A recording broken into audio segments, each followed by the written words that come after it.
Welcome to Perspectives with Wenchi Yu, where we discuss Trump 2.0's policies and politics and their implications for Asia, China, Taiwan, and beyond.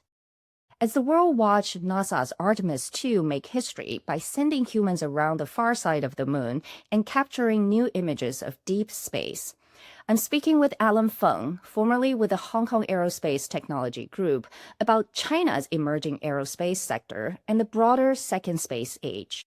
What was once largely the domain of governments and state-owned enterprises is now being reshaped by private companies, reusable rockets, satellite constellations, and entirely new commercial possibilities in orbit. This is no longer a privilege limited to American billionaires like Elon Musk and Jeff Bezos. China is also rapidly privatizing its space sector.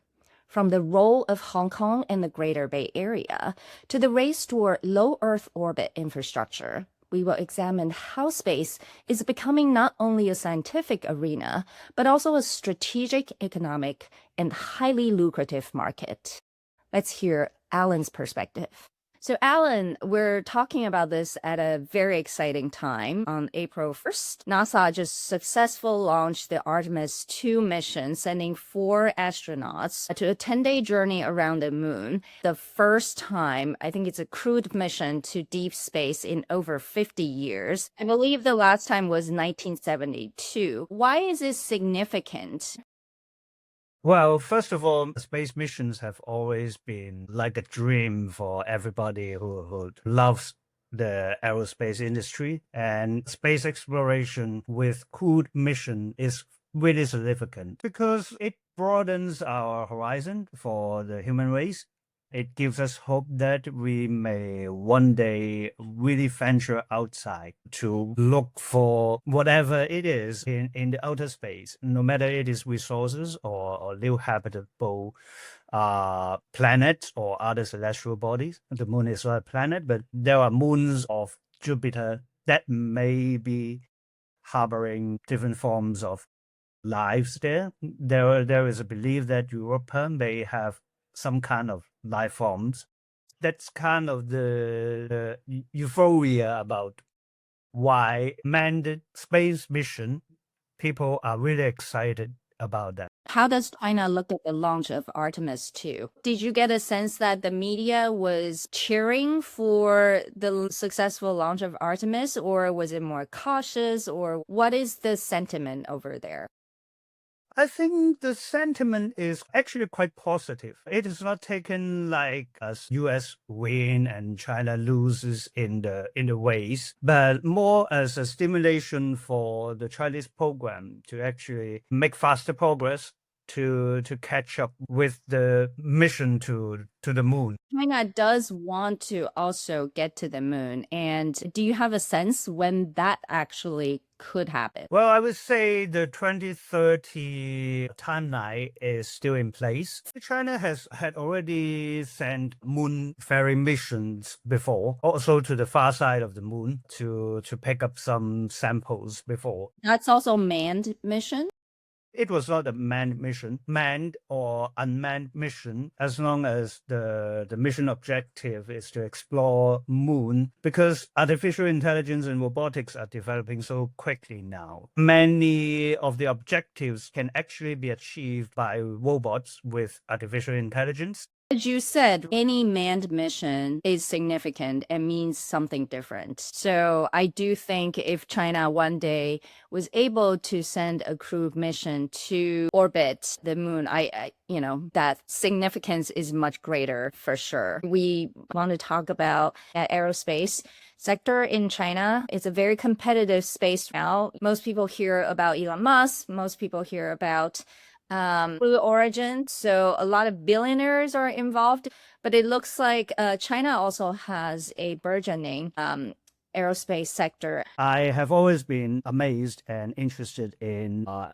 aerospace and also astronomy since I was very young. I was assistant to Siu Island first, and then I joined the Hong Kong SAR government for 8.5 years as political assistant. In 2022, I decided to leave the government after 8.5 years, then decided to join an aerospace company, which was operating in Hong Kong. Were you working on the policy side of things? And not directly. Some of my friends introduced me to the owner of that company that I joined, and I saw it as a very good opportunity because personally I am very interested in this sector, and I think it is a very promising sector.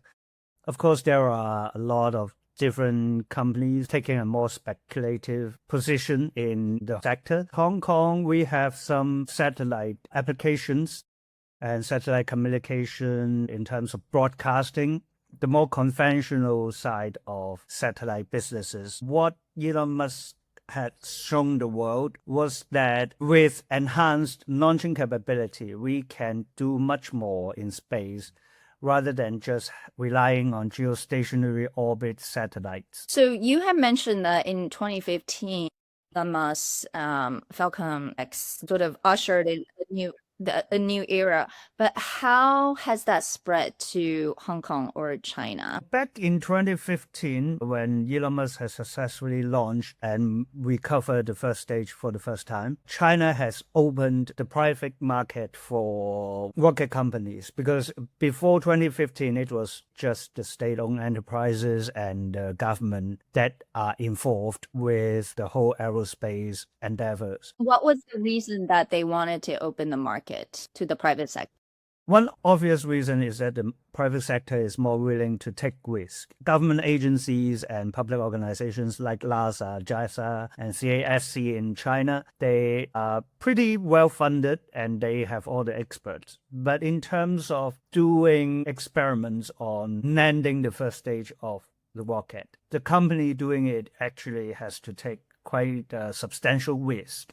So if you can help us understand a bit more, let's just use the US as an example, that you have billionaires who are willing to take the risk and then approach the government and offer their better solutions. But how did that happen in China? When the market was opened for the private sector, I've read some reports saying that there are over 100 rocket companies. But In were these terms all of- private companies? Mostly they are private. There are some government funding, but mostly from the local governments, not from the central government. Was it similar to how when they set up EVs, still funded largely by local government to set up as private companies, and so run independently from the government, but and maybe there's still some government influence, right? Because it's a strategic sector, especially for aerospace. Actually, from my observation, the local governments were not really that influential. It's more like because the supply chain for a rocket company is actually quite long. There are many components in one rocket. So it's more like the local governments are trying to attract these rocket companies to set up their R&D centers and their assembly centers. Who are those rocket companies? Are they Well- just set up by normal Chinese people? Yeah, some of them have some technical backgrounds, and some would have some military background before, but they retired from the military or they retired from CASC and so on.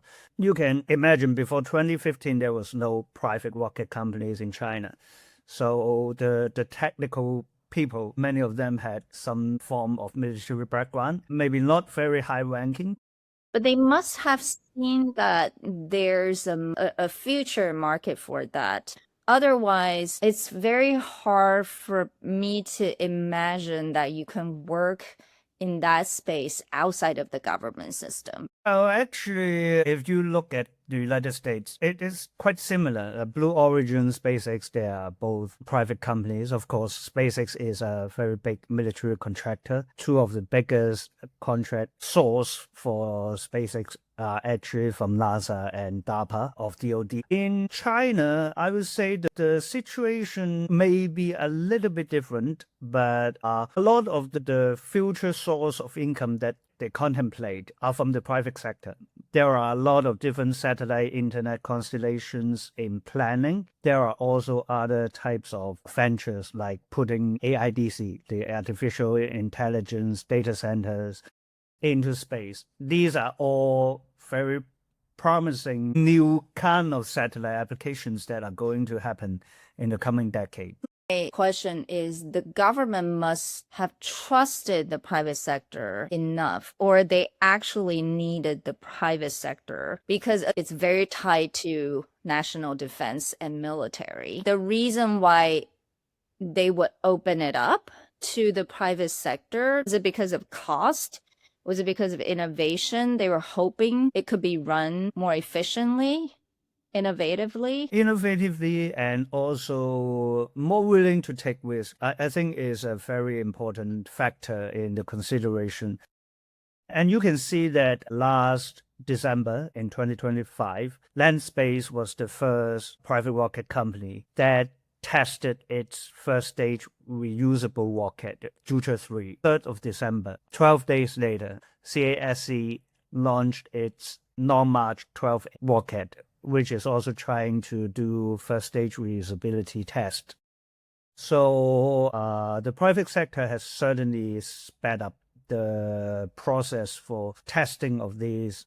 And of course, Jeff Bezos, Blue Origin, has already successfully landed its first stage rocket back in November last year. So the dynamic is that the competition is keen, and it's not just one or two private rocket companies that are competing for the market in the future. There is another company called CA, which was established by the Chinese Academy of Science. Its also main source of investment comes from the private sector. Although the market and the companies are highly regulated for sure, because I always tell people, I just can't. Yeah. Because rockets are basically missiles. If the only difference is the payload and the destination. Appreciate your explaining this, because people have a hard time imagining or understanding that the Chinese government would allow the private sector to do this. It's got to be people they trust in some way. Now, I want to come to the role of Hong Kong. You mentioned that there's always satellite communication companies, telecom companies, but I recently read an article saying there are a total about 60 aerospace companies in the greater Bay Area, right? The Guangdong, Hong Kong, Macau area. So what's the reason that there's such a concentration of aerospace companies? Is it because of the hardware supply chain that's mostly in this area as well? Or what are the other reasons? Well, one of the reasons, of course, is the supply chain, especially in Shenzhen. If you want any telecommunication parts, that is the go-to city. But I would say that 60 is actually not a very big number comparing to the total size of the market in... How many are there in China? I haven't done a really exhaustive... Approximately. Are we talking about hundreds? Some of those companies who claim that they are doing they're building rockets are actually kind of like a PPT company at the early stage of fundraising only. So I have discounted those, but I could still find around 20 private rocket companies. Around 10 of those have already test launched their own rockets. I would say 60 aerospace companies, including those more conventional. As I said, satellite industry is not a totally new industry, but we are talking about new space. The main difference is that we were using geostationary orbit satellites, which is 36,000 kilometers away. So if you are doing telecommunication, there is latency issue. Latency is higher, bandwidth is limited. That can only serve a very limited professional sector that really need that kind of connectivity in areas that are uncovered by terrestrial network infrastructure, like on an oil rig, on a cruiser, on a offshore wind farm, and so on.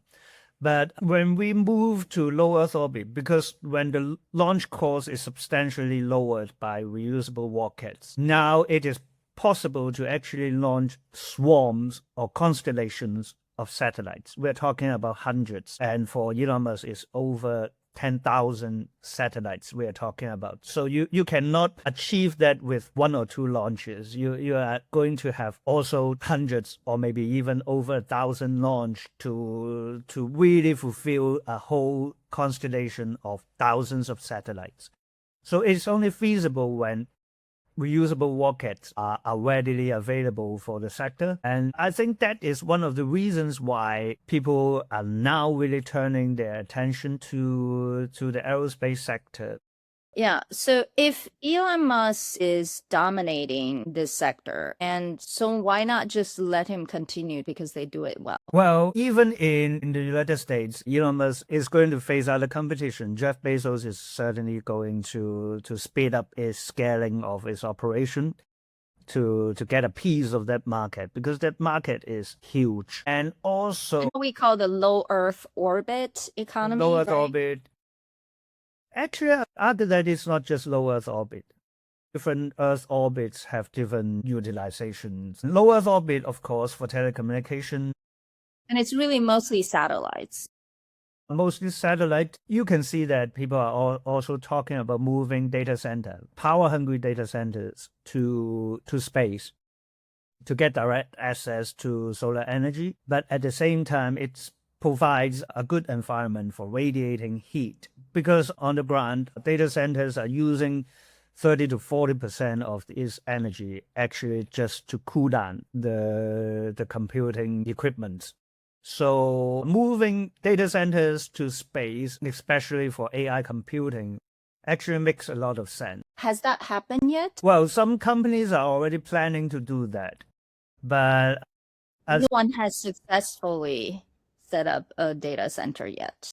well, setting up a data center, China has already launched 2 testing satellites for these computing centers in space. It's not really a technical problem. It's more a logistical problem now. So the problem is how you get the data center into space, but not whether it is feasible. There is no big problem computing in space.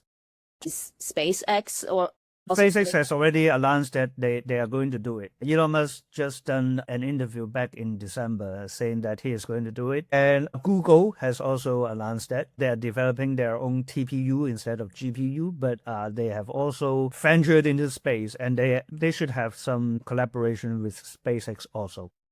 But to answer your question, why other companies are not really just letting Elon Musk to monopolize the whole market? Because if a single company monopolize the whole access to space, is a huge and unparalleled advantage to access to this new space market, which is going to be huge. We are not talking about just low Earth orbit satellite for internet. We are talking about like navigation for new applications, like low altitude economy. You are going to need more satellites to give you a more accurate navigation, which has to be better than what we have now. So primarily, we're really talking about communication, right? I can see that through just more satellites. And then it will be the most readily available market in the world. Yeah. And Elon Musk has already proved. And then the next one is energy. As you said, people are already thinking about using space data centers, which has been a huge challenge on Earth. And then rare earth. It will be a longer term endeavor. But NASA has sent a mission back in 2023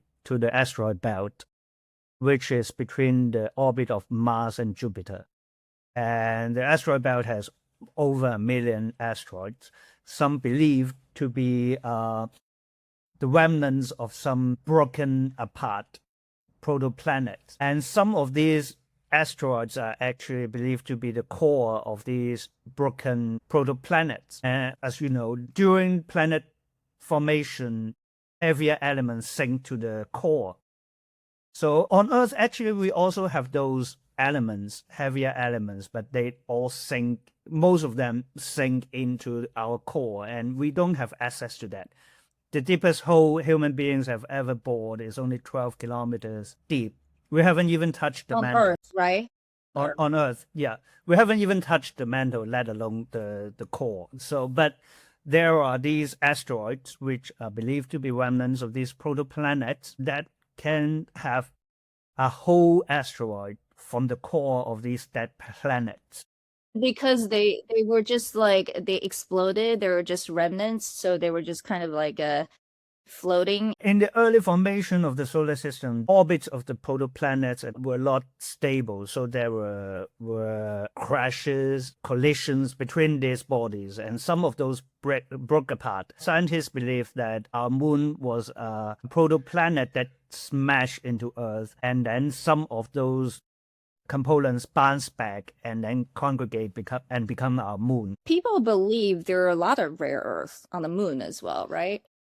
That can be, but I would say it would be more promising in the asteroid belt because we need to gain access to these broken cores because that's where the prize is.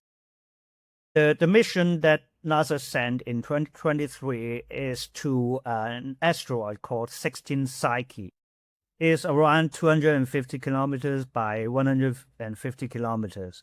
Not very big, not very huge, but it is believed that it contains the content of platinum group metals over 1 million times that on the surface of Earth. So if we gain access to that asteroid and we have a logistical mean to actually extract materials from that, we have access to more than 1 million times that we can have access on the surface of Earth. And that is huge. And we are talking about just one asteroid. And there are over 1 million of these different asteroids. Of course, not everyone are going to be from the core of these dead planets. Maybe half of that is going to be rocky and the other half are metallic. We haven't done an exhaustive audit of these asteroids in the asteroid belt. So let's move on to the current stage of where this space exploration is. You've basically created this argument that there's a lot of reason for companies, private sector to explore the space, lots of resources, lots of potential. And it started as launching satellites and rockets to now there's space logistics. A lot of people are getting involved. Can you just say more about that? Well, first of all, access to space itself fascinating. Deep space exploration, it broadens our horizon, it broadens our imagination about our universe. And there are some of these efforts that are not related to business, like sending the James Webb Space Telescope. The Hubble's behind those also, and exploring the moon is not just for exploitation of the resources. I would say the key is actually the access. We need to first master the science and engineering of access to space, and the only way we can do it is with rockets. If you want to establish a satellite constellation with over a few hundred satellites, it's going to require like at least tens of launches to achieve that. Before 2015, we are talking about maybe 10 launches per year, and that would be a good year already. But now it's getting so frequent. Elon Musk has launched 165 times in 2025. Each time, how many satellites can he actually launch? It depends very much on which orbit they're trying to reach. But they can manage over 40 satellites a time if the orbits of those satellites are wide for a share-wide mission. But still, if you are launching 40 satellites a time and you still need hundreds of that to achieve the size of the Starlink constellation. So the demand for this is huge. Well, for logistics, at this stage, we're talking about sending satellites to space. Elon Musk has already announced that he is going to launch 1 million satellites. And China has announced 200,000. Other countries, different countries have also submitted their application to ITU, the International Telecommunication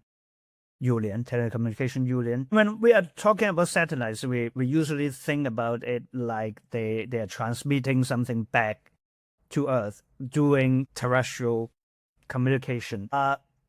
Actually, the definition of satellite is something orbiting Earth. The moon is also a satellite of us. It is a lateral satellite for Earth. So when we account for like space manufacturing, those are also considered satellites. What is And space manufacturing?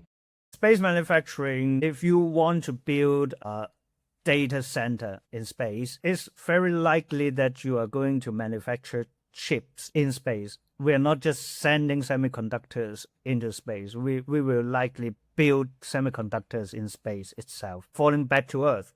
And it is circling around. That's the orbit we're talking about. And that environment gives you microgravity. And it allows crystallization process to be done without the stress on the ground. Computing in space actually makes a lot of sense.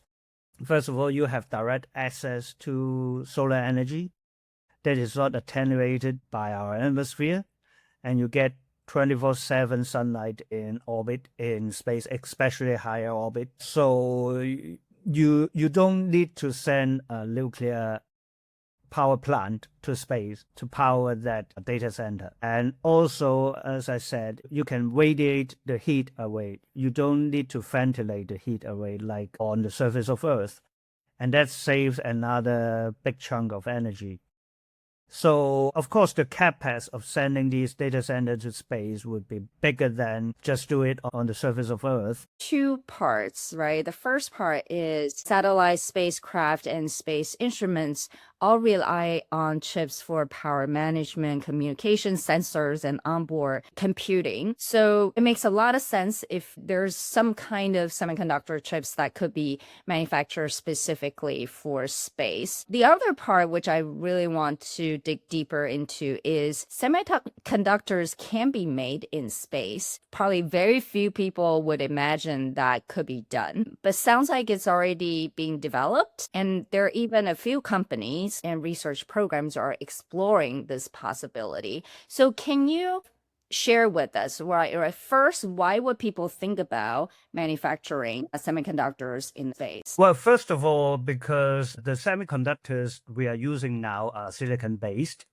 and silicon is not very durable in the space environment. Direct radiation from the sun and also galactic cosmic rays can damage it. So you need a lot of hard shielding with lead or other materials. So are you saying if semiconductor chips are not to be used in space, they can still be manufactured on Earth, right? We can still use these silicon-based semiconductors on Earth, but if we really want to utilize the space environment, which you have direct access and attenuated solar power. Really talking about semiconductors used in space to be made in space. It's not to replace all the ones that we're using on a daily basis. I don't think we are in any way close to replacing all the semiconductors on Earth. Okay, so a tiny minority of very, very specialized semiconductor chips. Well, but in the longer term, there may be some proportion of semiconductors used on Earth that can be also replaced by what diamond semiconductors. What is diamond semiconductor and how is it different from, like, most people don't know what's the difference? Basically, you are replacing silicon with artificial diamond. So you use manufactured artificial diamond into the processor, the whole semiconductor, and you need both positive type and negative type diamonds in this semiconductor. And it's better because it has a very high band gap, so you can blast it with much higher voltage. Also, because diamond itself is a very good heat conductor. So you don't need a heat sink. It will radiate the heat away in space itself. It is a better heat conductor even than copper. It has 5 times better heat conductivity. So you process it, you use it for computational purpose, and you don't need a heat sink. A heat sink is to conduct the heat away from the processing chip. When we are doing computing on Earth, artificial diamond is the best type of semiconductor possible. But on Earth, because of Earth's gravity, we still don't have a way to manufacture it. right now, is there any diamond semiconductors manufactured on Earth or everything is done in space? Not yet. Not yet. What? Yeah. Artificial diamond semiconductors haven't been made, but likely to be made. And so there are all kinds of interesting, exciting possibilities, but they haven't actually happened. They haven't happened yet. The factor that is limiting the development was launch cost. Are we thinking about 3 to 5 years, 5 to 10 years, or are we thinking about 10 to 20 years? Well, I would say 5 to 10 years is actually quite a realistic timeline here for space manufacturing. It all depends on the launch tech, that rocket tech. If you can substantially lower the launch cost, SpaceX is going to have test flight 12 this month. And if it is really successful, that they can even recover the orbital stage Starship, that means they can substantially lower the launch cost to maybe, Elon Musk has talked about like $100 per kilogram, which is like 1/60th of the cost of other non-reusable rockets. Since he also just filed for SpaceX to go public. Right now, the challenge is about costs. So if costs are not an issue, do we have the technology to launch manufacturing in space? Well, for manufacturing artificial diamond, the technology is actually very sophisticated already. But to make semiconductor, you have to dope it with boron for the positive type and then dope it with phosphorus for the negative type. It's the doping process that is hindering us making semiconductor. It is not hindering us making artificial diamond. Making artificial diamond is relatively easy now. It remains unfathomable to me that we will manufacture artificial diamond semiconductors and launch data centers into space. As the race for limited natural resources like energy and rare earth pushes beyond what Earth provides, humanity is turning into outer space. The space exploration competition has reignited between the world's most powerful nations, this time the US and China. Beyond rivalry, the next wave of innovation, including space logistics, AI data centers in orbit, and manufacturing advanced semiconductors beyond Earth, is truly exciting. And who will send humans to the moon next? What groundbreaking technologies will we discover in space? This is Perspectives with Wenchi Yu, where we analyze the policies and political strategies of Trump 2.0 and their implications for Asia, China, Taiwan, and beyond. Thank you for watching and listening. We value your feedback. Please subscribe to our YouTube channel and podcast. See you next time.